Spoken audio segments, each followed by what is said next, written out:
Welcome, family, to the World of Darkness monthly news. The new monthly news. My name is Debbie Lane. I am the new community developer for World of Darkness. Some of you might already know me. I used to be the community manager over on Bloodlines too, but I have now moved into the bigger role. But don't worry, Outstar's still with us. She has moved on to a creative producer role on the team. It is now my joy to start up this monthly news section. We have a lot to cover today, from big announcements to big releases, and a certain pair of very familiar plushies. So let's sink our fangs into all of these news. White Wolf has returned. And no, not just in the nostalgic, we like the logo kind of back. Paradox has brought it back fully. So what does that actually mean? Basically, all of those who have been working with World of Darkness for the past couple of years are now under the White Wolf banner again. White Wolf was the original home of Vampire and all the other moody, messy, beautiful games we love. So this move is a bit like reclaiming the legacy, but also looking into the future of what we can do with publishing and other creative outlets. We get to look after all the transmedia stuff. So the books, the games, and some other potential future plans that we've got going on. It means more consistency, more creativity, and more chances to bring the stories we love across all medias. Bloodlines 2 is still part of this. White Wolf and Paradox are co-publishing it when it drops in October 2025, so very soon. We're also bringing the tabletop development in-house, which means more control, more polish, and more importantly, more books. Honestly, it feels like World of Darkness just got a little bit more whole again. So, Darkness Emergent Los Angeles happened recently, and I am still emotionally recovering in the best possible way. As some of you know, part of the World of Darkness team were lucky enough to get to guest at the event. So me, Jason, Outstar, Hadi, and our license manager, Nicola, got to go to the event and party it up with the community and some of the cast of LA by Night. We had a fantastic time. We had such a blast. We all got to enjoy interacting with the community directly so much. It was such a joy to see everyone who showed up. It was possibly the highlight of my month. I'm gonna say year, actually. It was a very fun time, and I really hope I get to do it again. Fingers crossed, you never know. I may have brought home some friends with me from the event, and more merch than I could, technically speaking, fit in my suitcase, but it was fine. Here is a little recap of the event, complete with the 2 little friends I picked up in LA.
and you like to collect physical prints and books, you are going to love the fact that Bloodlines 2 is now the cover of PC Gamer. Look at my girl. She's so gorgeous.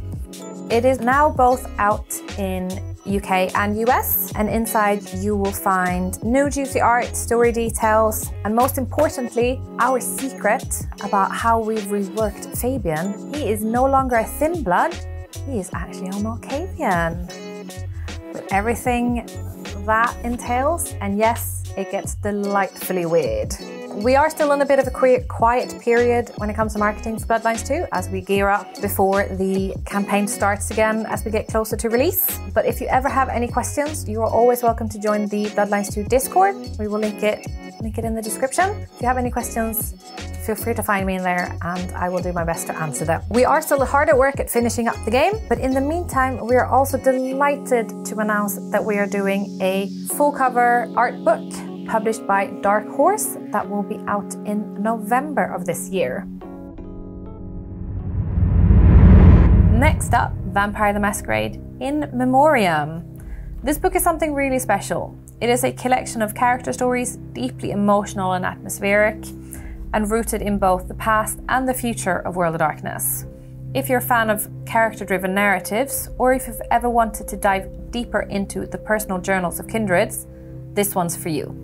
In Memoriam, we're stepping into the unlives of kindred who've been around for a while. We're talking 100, 150, sometimes even 200 years old. You've outlived everyone from your first lives. Your friends, your family, your rivals. And what's left is this tapestry of memories, regrets, and victories, all of which still haunt you at night. This book is all about embracing the legacy, the trauma, the triumphs, the chaos of history, and weaving it directly into your character. It gives you the tools to live those moments through flashbacks, build deeper backstories, and create ancillary characters with serious presence. If you're the kind of player or storyteller who loves big emotional swings, historical drama, and kindred with more baggage than a transatlantic steamer, In Memoriam will be your new favorite thing. Alright, hunters, this one's for the outcasts, the rogue agents, the burned bridges, and the moral grey areas. In Apostates, we meet the hunters who've walked away or been kicked out of the big organizations like the SAD, Project Twilight, and whatever acronym-filled authority they used to answer to. Now they operate in the margins, forming uneasy alliances, asking dangerous questions, and sometimes turning on each other. This book cracks open the idea that hunters are always on the same team. Spoiler, they're not. You'll get new ways to build characters who don't play nice, factions with questionable motives, and groups that look at the edges of the supernatural way of life and say, yeah, this is what I want now. This is your playbook for where the line between good guys and bad guys gets really blurry. And that's where Hunter shines the brightest. ASMR. The Werewolf the Apocalypse the Wyrmtide PDF is also already out. It is available for anyone who pre-orders the physical copy of the book from Renegade. So if you're itching to dive into a new scenario, it is ready and waiting for you in your inbox if you pre-order. Hold on tight though, because this one is not pulling any punches. Wyrmtide is a deep dive into everything that the Guru are up against. We're talking the big, gnarly, corrupted stuff. Creeping spiritual rot, corporate monstrosities wearing nice suits, like spiral dancers whispering in the dark. This book is all about the Gaia, the real threats, the ones that fester, the ones that win, unless you stop them. Wyrmtide brings that creeping dread.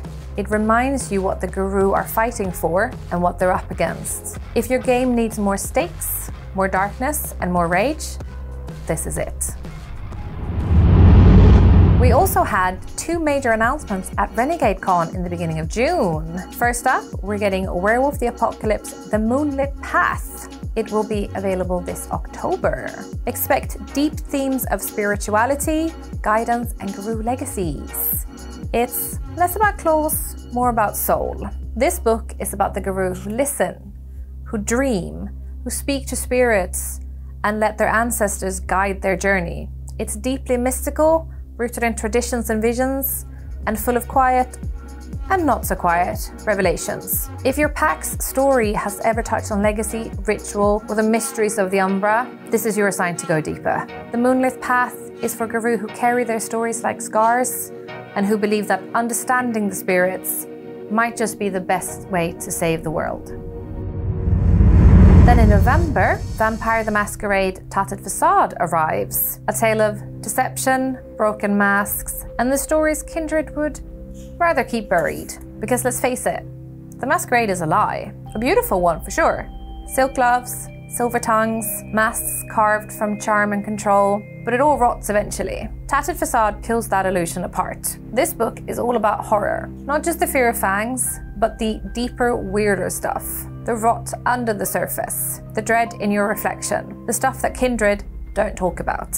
If your chronicle wants to lean into the horror that's beneath the eyeliner, the kind that leaves your coterie changed forever, then Tattered Facade is your next obsession.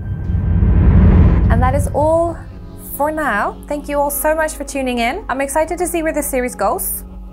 Please come along for the journey, grow with me. For next time, I want to include our fantastic community ambassador Huddy and bring back the fan art section that was included in previous World of Darkness news. I may or may not also be working on a little community contest, so please keep an eye out for that. It will be on our socials once I have finished all the details, but I'm hoping to have it out before the next video, but we shall see. Plan is to do these once a month, but it is almost vacation time here in Sweden, so I can't make any promises for when the next one is going to be out. It is going to be either July, possibly August. We shall see. I will let everyone else know as soon as I know. That is all for now. Please let us know in the comments what you liked, what you didn't like, and thank you all for being such a welcoming and wonderful community. As always, stay spooky and don't let the bad bats bite. Bye!